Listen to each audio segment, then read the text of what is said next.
Trump is ready to open us up now. Other people aren't. We have good news from the East Coast, and we have bad news as far as anger goes. All that's coming up right now on I'm Right.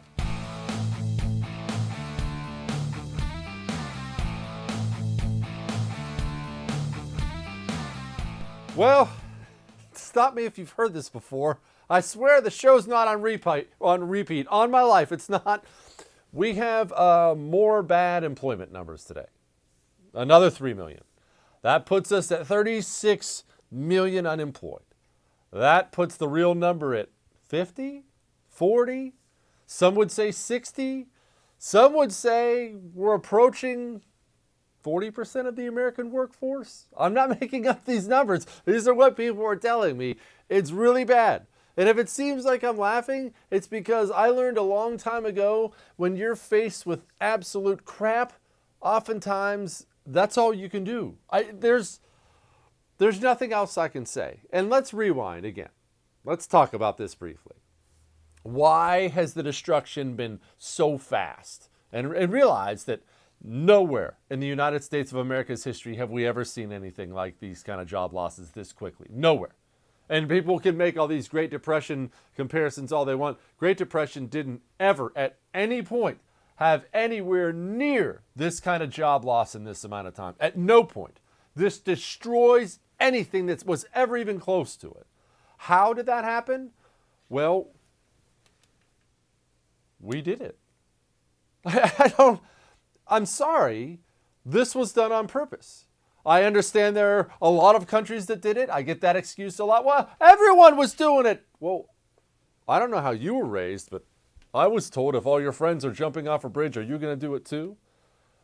It became the accepted practice in the West that while coronavirus is spreading, you tell everybody to go home and lock themselves inside their homes. That became accepted medical advice, which, let's pause on that for a moment. I'm not going to sit and trash any of the doctors we normally talk about on this show today. I'm just not bothering with it. But understand something. There was a time in the history of mankind where they believed you had to drill holes in your skull to relieve the pressure. Doctors said that. There was a time in our own country where they prescribed heroin if you had a cough. Sure, it made you feel better. There was a time in this country where they gave you a mercury enema. I'm not making any of these things up. It is the height of arrogance to think that we live in the moment where doctors have finally figured it all out. Woo! We figured it all out. Thank goodness after all that hit and miss, we got it covered. We're living in the same period of history that everybody else has lived in. 100 years from now, they're going to look back at things we did and at things we're doing now, and they're going to say, are those people insane? And rest assured, not just medically, historically, they're going to look back at this period in American history and they're going to say, they did that on purpose? They stopped their own economy on purpose? Why? Nobody's ever done it. That's why you're seeing these kind of unprecedented numbers. Unprecedented because nobody in the history of the world has done what we've done during this virus. Nobody has. Because it's suicide. It's the equivalent to, you know that movie you watch with the evil Marvel villain? And all of a sudden the superheroes are breaking in and he's got to, we have to do something. And he reaches over for that big fat red button that says self-destruct and his assistant always says, sir, please don't. That'll destroy everything. And he says, we got no other choice. That's what you're doing when you kill your own economy. You have decided it's over. We're blowing everybody up. And we just did it without a thought? Without a thought? You have a business. This business is selling pencils. You have killed that business if you tell them they're not allowed to open. Now, if you tell them, hey, sorry about your pencil business, but there's a huge eraser shortage right now. You're either going to have to pay through the nose for them. You might not even get them. That business can say, well, that sucks, but all right, I'll tell you what, we'll sell pencils without erasers. Maybe we'll sell a few premium pencils and jack up the prices to make up for the eraser costs. You see what you've given that business ability to adjust. Maybe we'll have to lay off this person. Maybe we'll have to open up another store. Maybe we'll close this store temporarily. You've given them ability to move around. But when you point the heavy hand of government at them and say, close, well, you finish them. You finish them. That's why you're seeing losses this rapid that we've never seen before. It was nationwide. The President of the United States and its advisors. Everyone go home, lock down, flatten the curve. And not only did the President of the United States and his advisors say it, there was almost no pushback. None. I mean, you had it from me. You had it from maybe 2 or 3 other national voices, maybe in the beginning, saying, whoa, what are you doing? Get your finger off the button. Don't do that. Everybody, left and right, lockstep just for, oh, well, that's what we have to do. Guess it's time for Netflix. Everybody. And I felt like I was screaming into the wind the whole time. And this is why. What you're seeing right now, this is why. Because I knew it was coming. And how didn't everyone else know it was coming? I don't know. I've never been less happy in my life to be right about something. And part of the problem, I mean, there are several things to this. We live in a panicky, social media-driven society. We live in times where we are softer now than we've ever been. I just want someone to protect me. But part of this is people don't understand how a business actually works.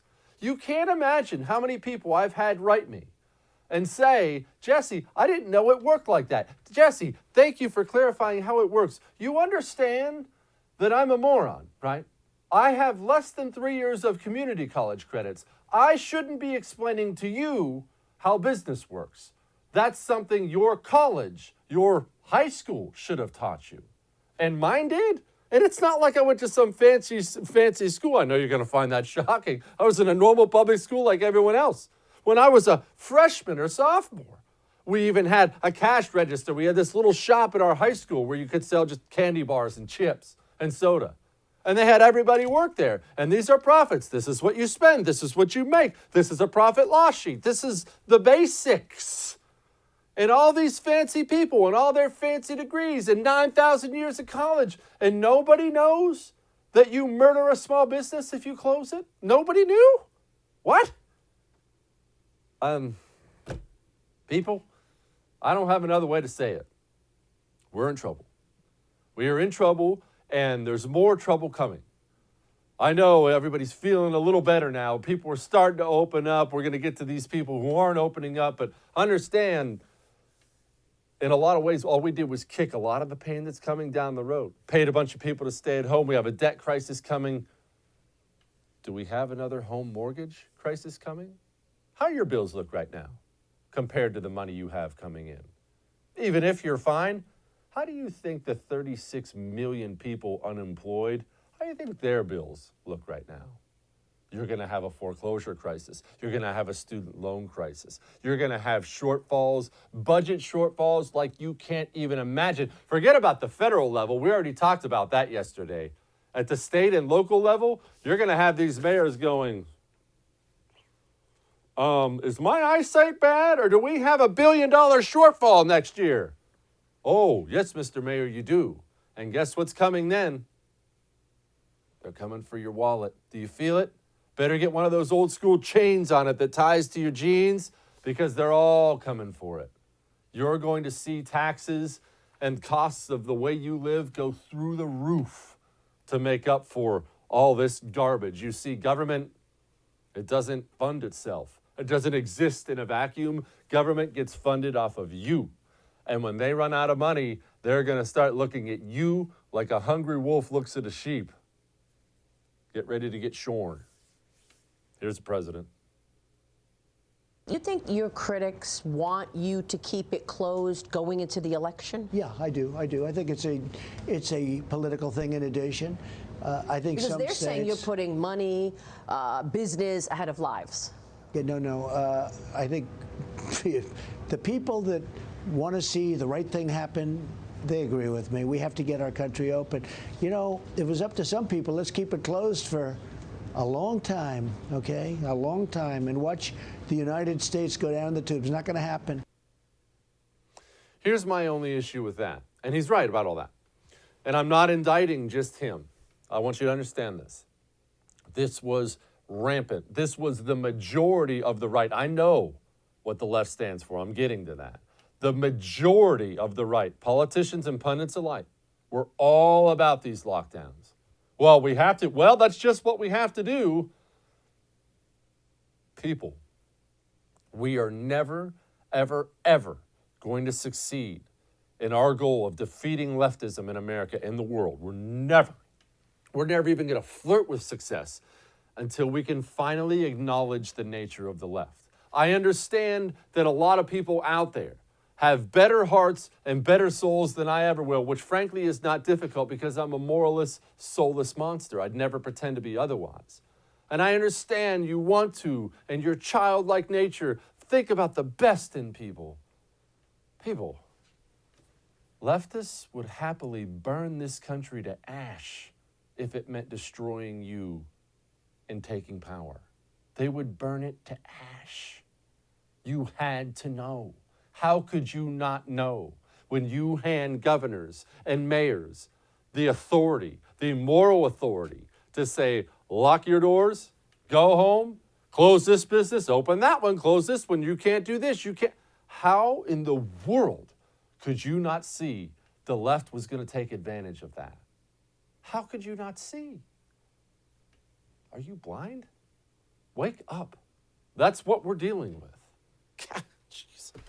Dr. Fauci's talking about school closures still. At least we're getting some pushback finally from the president on that. So Anthony is a good person, very good person. I've disagreed with him. When I closed the border to China, he disagreed with that, and then ultimately he agreed, and he said I saved hundreds of thousands of lives, which is what happened. Everybody disagreed when I did that. I think that we have to open our schools.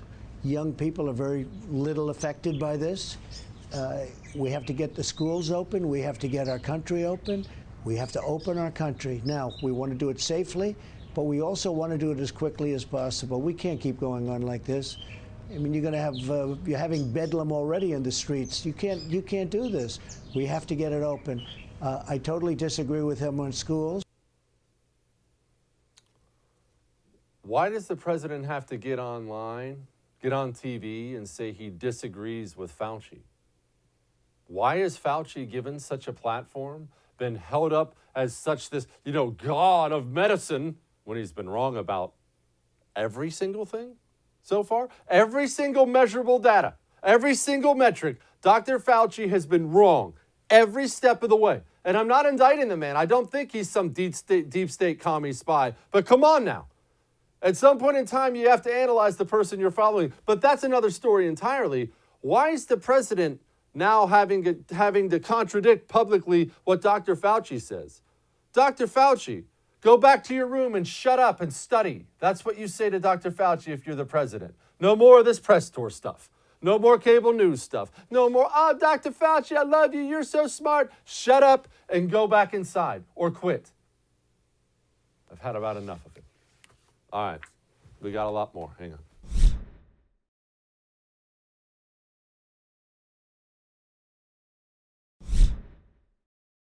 Well, the American people are starting to ask some of the very same questions that I've been asking for a while, that you've been asking for a while. You see, you are highly educated because you watch me. I'll quit. But it's true. The American people are starting to ask serious questions, and not even political people either. We got the president of Barstool Sports. Everybody knows Barstool Sports coming out saying, wait, we can't come out till there's a cure now? What? You can't just make everybody stay inside and basically start over. It's insane. Like, what do they think is going to happen? At some level, we've done what you've asked us to do. If you're that scared still of corona, stay inside. The beds are open. It doesn't kill everybody. I get it. It's not a great option. There are no great options. But you can't just decimate the entire economy. How is that going to work? We're staying inside till there's a cure? When did that become the game? Who said we're getting a cure? That's not a guarantee. So we're just done as humans? Get the hell out of here. There's risk. We're Americans. You have to take risk. If people want to go out, they can go out. If they want to stay in, they stay in. We've done what you've said. You can't just midstream be like, just kidding. Flatten the curve, flatten the curve. Cure. What? That's 100% right. In what universe can we just wait until there's a cure? But beyond all that, that's been the story this entire time. It's hard to remember now because it's been 2 months and yet it feels like it's been 2,000 years. Do you remember what they all told us at the very beginning? Even though I was never for even a day of lockdown, not one down, not one day. But even at the very beginning, what did they tell you? Because most of you were. Well, flatten the curve, a couple weeks, 2 weeks. 2 weeks this, 2 weeks that. Well, it'll just be a couple weeks. And then you remember you heard the rumors. Well, Trump's saying he hopes it'll be Easter. And the media just mobbed him. And Trump backed off right away. Well, I said, hopefully. I mean, I don't know that it will be Easter. Who knows? And they piled on and piled on and piled on and piled on. The point of the matter is this. Nobody outside of this show and about 3 others in the entire country has given you the straight scoop the entire time. I told you what was coming from the very beginning. I told you exactly what the unemployment numbers were going to be, and they're there. I told you exactly how this was going to pan out politically, and it did. I told you exactly how the leftists were going to take advantage of this to take your liberty the way they always have wanted to, and it's happened. I've told you this the entire time. Never, ever, ever trust these people. That is your lesson you can learn from this. It's not even, it's nothing more complicated than that. Never, ever, ever, for any reason, give the leftists even a fraction of an inch of what they want. We have now $4-5 trillion in spending on this alone already. And they're talking about more. And they'll never stop. And we have lockdowns. We have everything. And people now, normal people, I'm glad to see it because this is not a political dude I just played for you. They're asking, wait, what?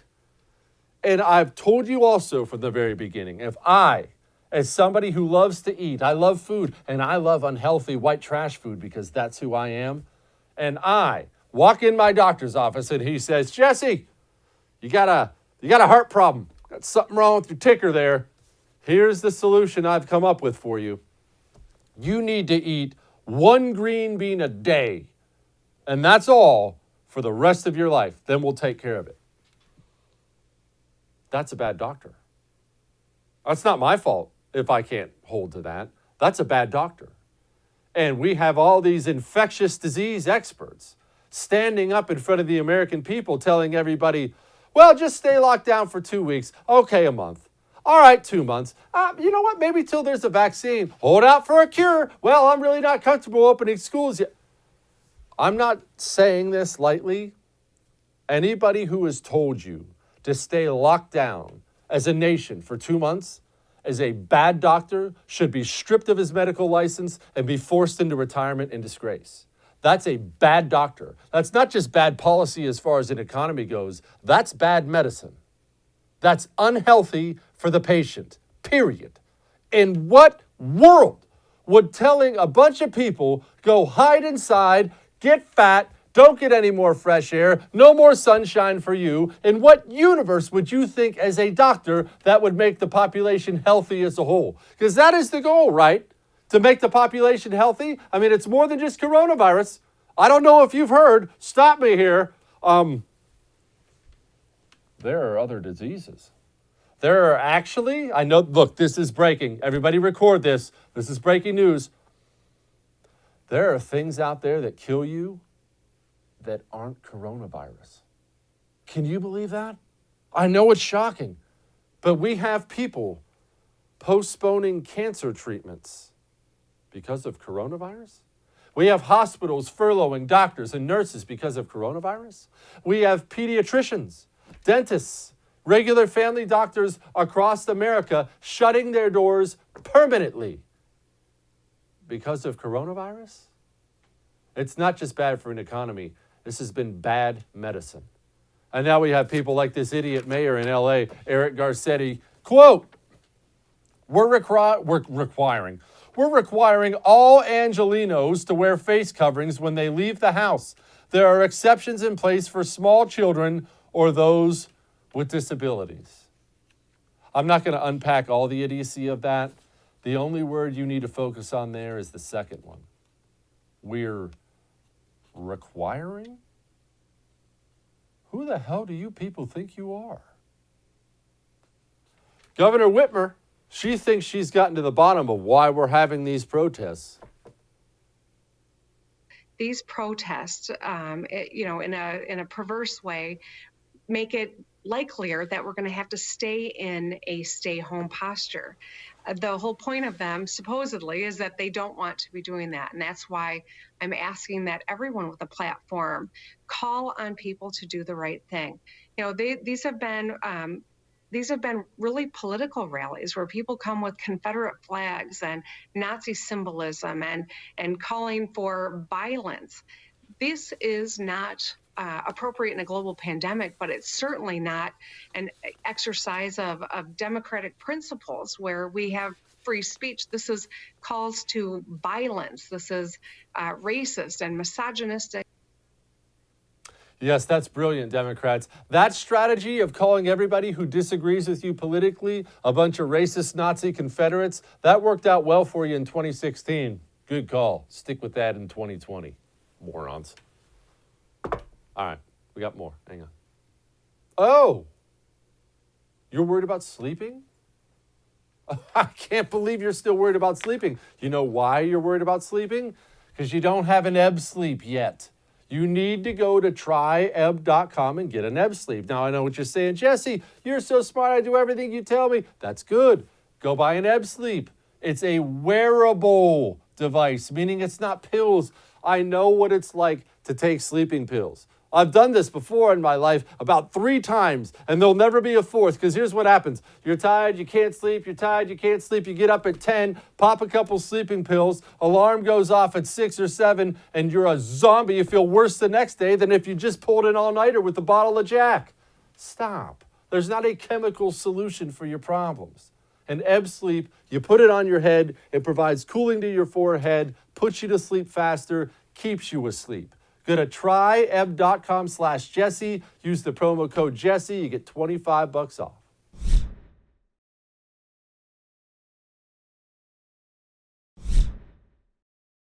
Joining me now, against my better judgment, is the host of the news and why it matters on The Blaze, Sarah Gonzalez. For some reason, the audience keeps requesting that she come back, so we allow her to show up and tag along for a little while. Now, Sarah, I am looking at 36 million people unemployed. I would guess that's about 60. We have blue states still shutting down. Trump seems like he's waking up. My big question to you is, why is Dr. Fauci still being allowed to go on television? I don't think he's some deep state commie spy, but why is this man still being given a prominent role if he's flat out disagreeing with the president? Yeah, I agree with your pushback there of even listening to Dr. Fauci at this point. However, I think that President Trump still has shown that he is hesitant to completely release the public health experts because he doesn't want to be accused of, not listening to the doctors, not listening to the science. We already hear people saying that when, in fact, he is listening to the science, he is listening to the health experts. He just knows that it's his job to weigh that against all of the other ramifications, like the economic ramifications that you just spoke of. So I do think that President Trump is under a lot of pressure to walk this tightrope, to walk this line of making sure that people see that he is trying to balance all of these things the best way that he can. But I agree with you. I think that Dr. Fauci has, people have invested, especially the mainstream media, have invested way too much into everything that this man says. And they've led the American people, a lot of them anyway, to believe that Dr. Fauci should be the end-all, be-all. And my question is, if we thought that he should be the one in charge, he should be the commander-in-chief, then why didn't we elect him? Sarah, explain to me exactly this mentality on the right. I'm not talking about the left. I know they're sick. Explain to me this mentality on the right that I saw so many people, and some are still doing it, convince themselves that the left wouldn't abuse these lockdowns, or somehow they're acting shocked now that, well, I can't believe the governor's locking down. What did they think these people were doing? Do people on the right genuinely not understand the nature of the left, or are they just so sweet and nice they just choose to try to believe the best in others? I think that the answer is twofold. I think that part of it is that, they want to believe the best in the other side, because you have to admit to yourself when you actually admit the truth, you have to admit to yourself that the left really is all about power and control. And it's a really sad thing to conclude, but it is the truth. But I think the other thing, and I think probably that is more of a factor in this, is that as much as the right talks about the mainstream media being fake news, as much as they talk about not being able to trust CNN and MSNBC, at the end of the day, they have given into the fear that is being propagated by these mainstream media outlets. They have given into this fear that if they step outside their homes, that they might die. And I think that fear is the ultimate factor when you're looking at all of these people on the right who all of a sudden have forgotten that we're supposed to have freedoms, we're supposed to have natural rights, and the government is there to protect them, not to take them away. And I just think fear has completely blinded many people on the right. And unfortunately, they are lacking in their decision-making abilities and their judgment because of it. So why hasn't fear blinded you? You're the standard suburban soccer mom with Starbucks and your weirdo diet, and yet you've been on point on this the whole time. Why hasn't it blinded you?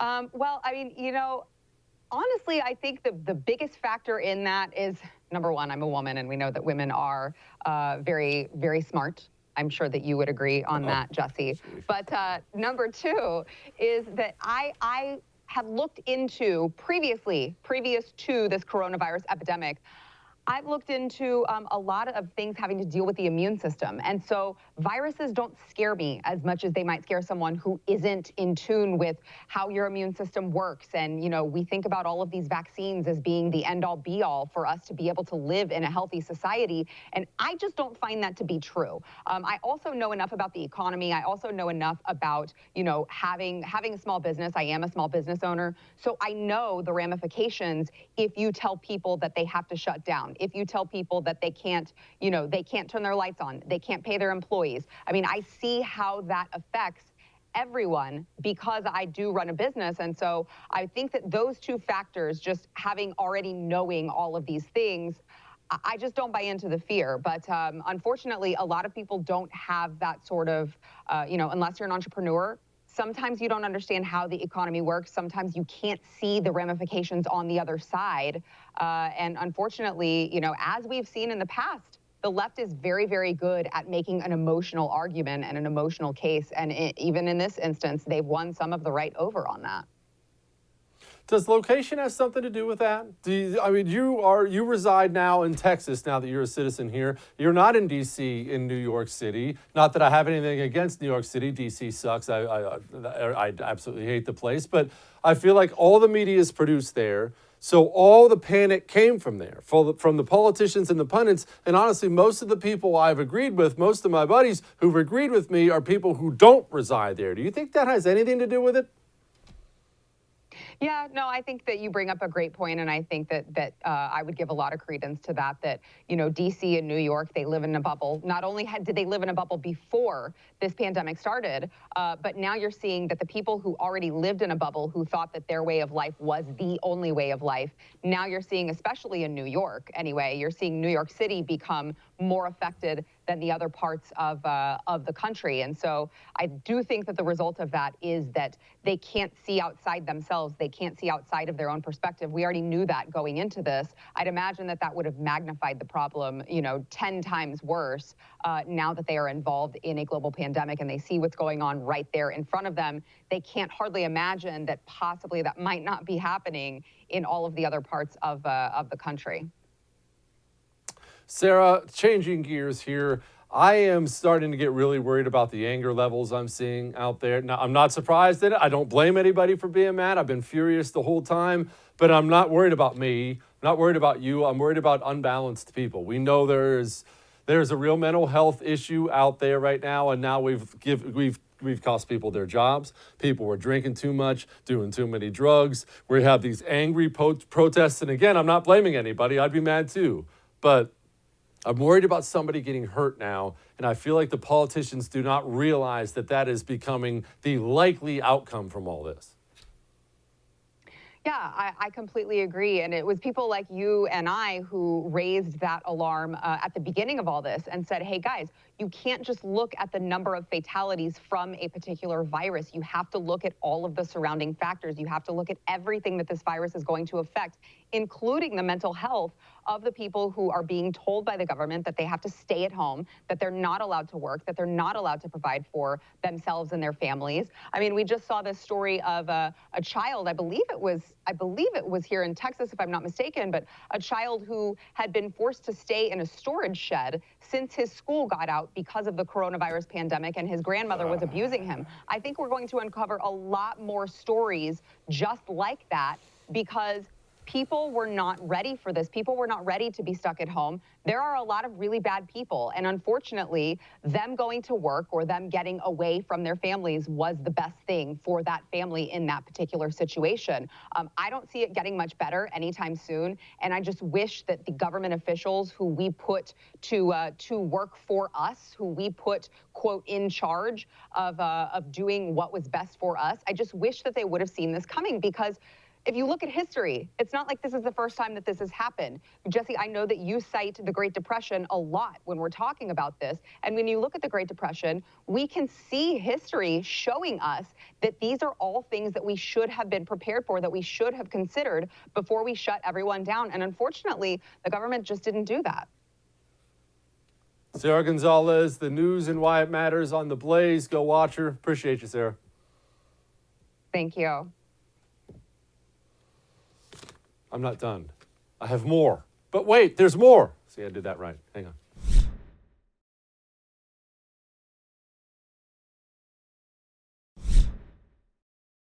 Joining me now, senior contributor to townhall.com, author of some really sweet books, I might add, lawyer, Army veteran, and guy who writes the only column I make sure I read every single week because it's daggone funny, Kurt Schlichter. Kurt, I'm being told that the founders actually would want me to keep locked down, and that by saying that I don't obey government authority, I'm actually less American. What do you have to say about such a thing, Kurt?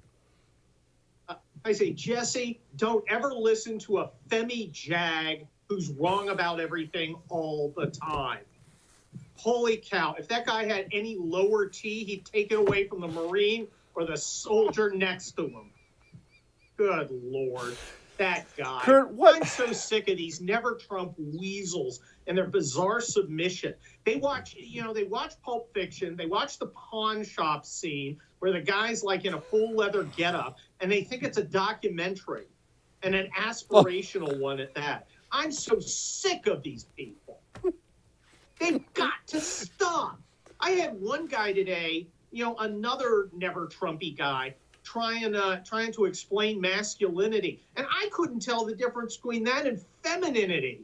I asked him to make it shorter so I could fit on a bumper sticker on my Prius. Kurt, merge those worlds John with me. Okay, so you have these never Trump guys from the very beginning, whatever. People made their choices. I didn't like Trump in the primary. That's fine. But you're still neither. Now, somehow it's turned into, I mean, Kurt, it looks like leftism to me. Am I crazy? It's gone from I don't like Donald Trump, I don't like his personal life, I think he's a big spender, to just flat out shilling for the left. Am I reading that wrong? Well, that's the effect, but that's not the cause. They're not leftists. Okay. They're jealous. They're mad because people like you and I don't listen to them anymore. We don't read their stupid bullwank blogs. We don't go on their idiotic cruises. We don't give them the respect that they thought they were due. We saw them spend 20 years failing. Failure after failure after failure. And we said, well, no thanks, because in the real world, where you don't work for the Forum for Liberty and Eagles and Families and Liberty and Eagles, you get fired when you suck. Well, they suck. So we fired them, and now they're mad. and they got the SADs. And they're really annoyed because we don't know our place. What? None of us live in Washington, D.C., and yet we believe that we have a right to be heard, a right to make our opinions known. How dare us? Oh, well, I never. Kurt, why did they fail? Because it was never important to succeed. Success was irrelevant to them. In fact, success hurt them. If you talk to these people and listen to them long enough, you understand that when they can really cash in is when the left is winning. That allows them to hype the grift up. When we're actually making conservative progress, people go, "Oh, okay, I can go back to other things. I don't have to go on the Ramesh Panru cruise anymore. I don't have to see, I don't have to try and wedge myself in between Jim Swift and the fried shrimp at the buffet on the Lido deck. I can go about my life like a normal human being." They win when America loses. They never wanted to win. They wanted to perpetuate failure because that's how they cash in, because they sure as hell can't do anything else. What have they achieved? Iraq is not an achievement. No Child Left Behind is not an achievement.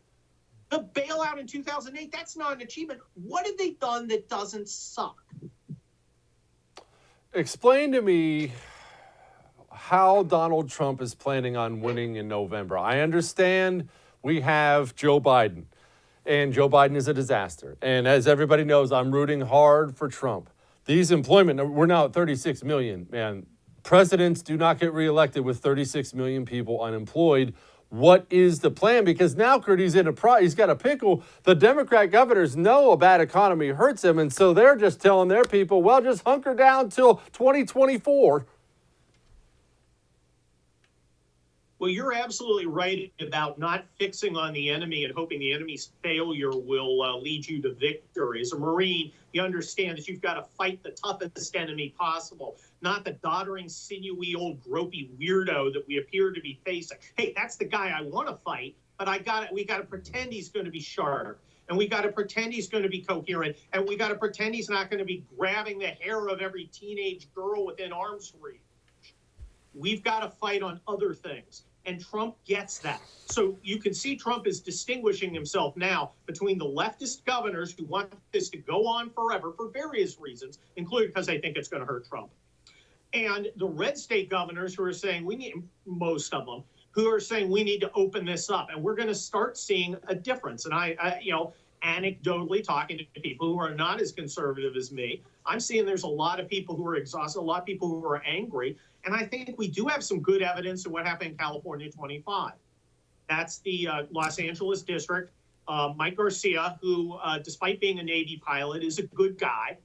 And he won the successor to Katie Thruple Hill, the hotel room furniture defiling loser, and took back the first Democrat-held congressional seat in California in 22 years by a huge margin. Now, I think Mike's a great guy, and I think he would have won anyway, again, despite being a Navy guy. But he won by 12 points in a Hillary district. He's the only Republican who's going to be representing a Hillary district, I think. And this happened because people are getting sick of Gavin Newsom and our blue state governor's reaction to the pandemic. Look, we all signed on for a couple weeks of this to flatten the curve. All right, I'll roll the dice on that. But instead, we got moving goalposts. We got models that were always wrong, and we got a total lack of humility. And you've been one of the guys pointing it out. Total lack of humility on the part of the guys who were always wrong. If you're always wrong, maybe you should not be so certain about me taking actions that will bankrupt me and starve my family. Maybe you ought to look and think and perhaps redo your analysis, because you've never been right once. Why don't people admit when they're wrong, Kurt? Is it a lack of self-confidence? Is it they don't know that they were wrong? What is it? Because I'll tell you, I see this everywhere, especially right now with this many people being wrong. They've all just collectively agreed, hey, let's just not talk about it.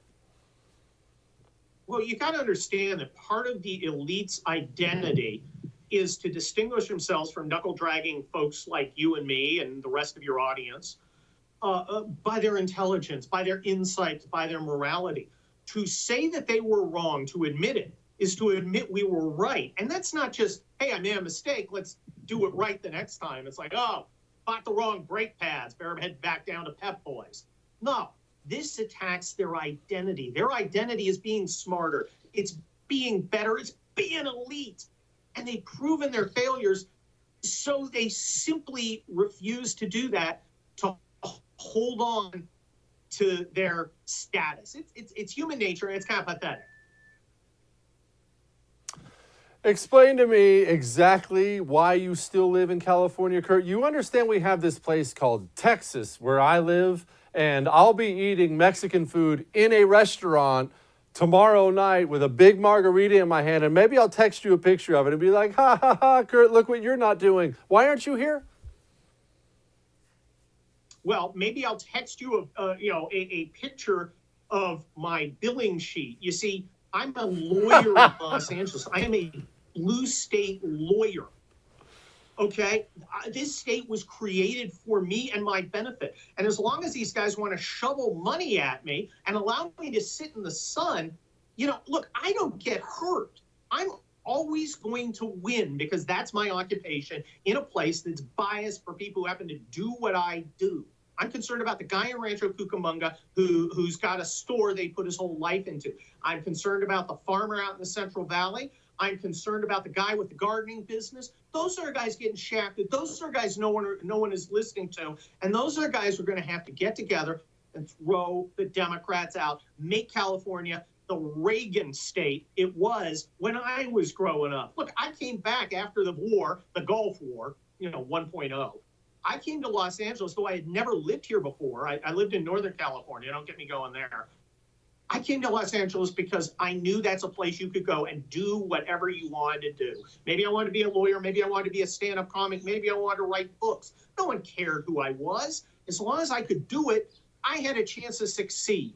And that worked for me, but that dream is gone. We got to get it back. I did all the things I wanted to do, and I'm still doing them. Other people should too. That's the promise of California. I wasn't taught to retreat. I have no intention of leaving. Kurt Schlichter, I'm sorry about the sun in your eyes, but I bet that's how you feel every time you look at me on TV. Thank you, my friend. All hail. All right, we got more. I'll see you.